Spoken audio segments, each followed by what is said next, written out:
એન્ટાર્કટિકાનો south pole એટલે કે દક્ષિણ ધ્રુવ કે જે દુનિયાનું સૌથી ઠંડુ અને સૌથી પડકારજનક જગ્યાઓમાંનું એક. જ્યાં નજર કરો ત્યાં બરફ જ બરફ હોય, સુસવાટા ભર્યા પવન ફૂંકાતા હોય અને એ વચ્ચે શાંતિભર્યું વાતાવરણ. જ્યાં જીવન પણ હિંમત માંગે છે અને ત્યાં પહોંચવું કોઈ પણ માણસ માટે સરળ કામ નથી. પરંતુ ત્યાં એક ભારતની 18 વર્ષની યુવતીએ ઇતિહાસ લખ્યો છે.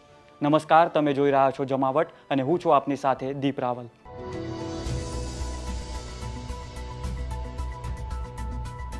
એન્ટાર્કટિકા વિશ્વનો સૌથી ઠંડો અને પડકારજનક ખંડ અને તેના હૃદયમાં વસેલો સાઉથ પોલ એટલે કે દક્ષિણ ધ્રુવ, જ્યાં પહોંચવું માનવી માટે પડકારરૂપ માનવામાં આવે છે અને ઘણા લોકોનું ત્યાં પહોંચવું એ એક સપનું હોય છે. ત્યારે આ સપનાને સાકાર કર્યું છે ભારતની માત્ર 18 વર્ષની કામ્યા કાર્તિકેયને. ભારતની 18 વર્ષની કામ્યા કાર્તિકેયને આગરું કામ સફળતાપૂર્વક પૂર્ણ કર્યું છે અને ખાસ વાત એ છે કે કામ્યા કાર્તિકેયને સાઉથ પોલ સુધી સ્કી કરીને પહોંચનારી સૌથી યુવા ભારતીય બની છે. સાથે જ તેઓ દુનિયાની બીજી સૌથી યુવા મહિલા છે જેમણે આ સિદ્ધિ હાંસલ કરી છે. 27 ડિસેમ્બર 2025ના રોજ કામ્યાએ સાઉથ પોલ પર પગ મૂક્યો. તેમણે 89 ડિગ્રી સાઉથથી પોતાની યાત્રા શરૂ કરી હતી અને લગભગ 115 કિલોમીટર એટલે કે 60 નોટિકલ માઇલનું અંતર સ્કી કરીને પાર કર્યું. આ સમગ્ર યાત્રા તેમણે પોતાનું સંપૂર્ણ અભિયાન સામાન ભરેલી સ્લેજ ખેંચતા કરી. સ્લેજ એટલે કે સરળ ભાષામાં બરફ પર સરકતી ગાડી કહી શકાય. કામ્યા માટે યાત્રા દરમિયાન પરિસ્થિતિઓ ખૂબ જ કઠિન હતી. તાપમાન -30 ડિગ્રી સેલ્સિયસ સુધી ઘટી ગયું હતું અને તેજ પવન સતત મુશ્કેલી ઊભી કરી રહ્યા હતા. આવી પરિસ્થિતિમાં આગળ વધવું શારીરિક શક્તિ સાથે સાથે મજબૂત મનોબળની પણ પરીક્ષા લેવાઈ રહી હતી.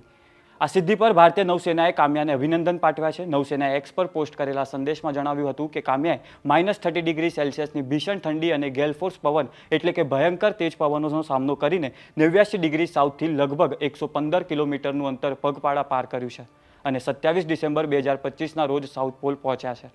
કામ્યા કાર્તિકેયન કોણ છે એની વાત કરીએ તો કામ્યા કાર્તિકેયન પહેલેથી જ એડવેન્ચર ક્ષેત્રમાં જાણીતું નામ છે. તેઓ એક ભારતીય નૌસેનાના અધિકારીના દીકરી છે અને નેવી ચિલ્ડ્રન સ્કૂલની પૂર્વ વિદ્યાર્થીની રહી ચૂકી છે. તેમણે 7 સમિટ્સ ચેલેન્જ પણ પૂર્ણ કર્યો છે. 7 સમિટ્સ ચેલેન્જ એટલે કે દુનિયાના 7 મહાદ્વીપોની સૌથી ઊંચી પર્વત ચોટીઓ પર ચઢાણ કરવાનો પડકાર. આમાં એશિયાનું માઉન્ટ એવરેસ્ટ, દક્ષિણ અમેરિકાનું એકોન્ગ્રાગુઆ, ઉત્તર અમેરિકાનું ડેનેલી, આફ્રિકાનું કિલીમાંજારો, યુરોપનું એલ્બ્રુસ, ઓશિયાનિયાનું પુકુકા અને એન્ટાર્કટિકાનું માઉન્ટ વિન્સેલ સામેલ છે. આ તમામ શિખરો પર સફળતાપૂર્વક ચઢાણ પૂર્ણ કરનાર વ્યક્તિ 7 સમિટ્સ ચેલેન્જ પૂર્ણ કરનાર ગણાય છે. તેમાં નેપાળ રૂટથી માઉન્ટ એવરેસ્ટનો સમાવેશ થાય છે. આ સિદ્ધિઓ સાથે કામ્યા સૌથી યુવા ભારતીય અને દુનિયાની બીજી સૌથી યુવા મહિલા બની હતી. 24 ડિસેમ્બર 2024ના રોજ કામ્યા તેમના પિતા કમાન્ડર એસ કાર્તિકેયન સાથે એન્ટાર્કટિકાના માઉન્ટ વિન્સનની ટોચ પર સફળતાપૂર્વક પહોંચ્યા હતા. આ સાથે તેમનો 7 સમિટ્સ ચેલેન્જ પૂર્ણ થયો હતો. હવે કામ્યાનું આગળનું લક્ષ્ય એક્સપ્લોરર ગ્રાન્ડ સ્લેમ પૂર્ણ કરવાનું છે. આ દુનિયાનું સૌથી મુશ્કેલ એડવેન્ચર મિશનોમાંનું એક છે. તેમાં 7 મહાદ્વીપોનો સૌથી ઊંચી ચોટીએ પહોંચ્યા પછી નોર્થ પોલ અને સાઉથ પોલ બંને સુધી સ્કી કરીને પહોંચવું જરૂરી હોય છે. સાઉથ પોલનું લક્ષ્ય કામ્યા પૂર્ણ કરી ચૂકી છે. હવે તેમની નજર નોર્થ પોલ પર છે. કામ્યા કાર્તિકેયનની આ સિદ્ધિ દેશના યુવાનો માટે અને ખાસ કરીને યુવતી માટે પ્રેરણાદાયી તો છે જ અને તેમને સાબિત પણ કર્યું છે કે ઉંમર ક્યારે મર્યાદા નથી જો ઈરાદો મજબૂત હોય. સપનાઓ ભલે બરફ જેટલા કઠિન હોય, જો હિંમત આગ જેવી હોય તો જીત નિશ્ચિત છે.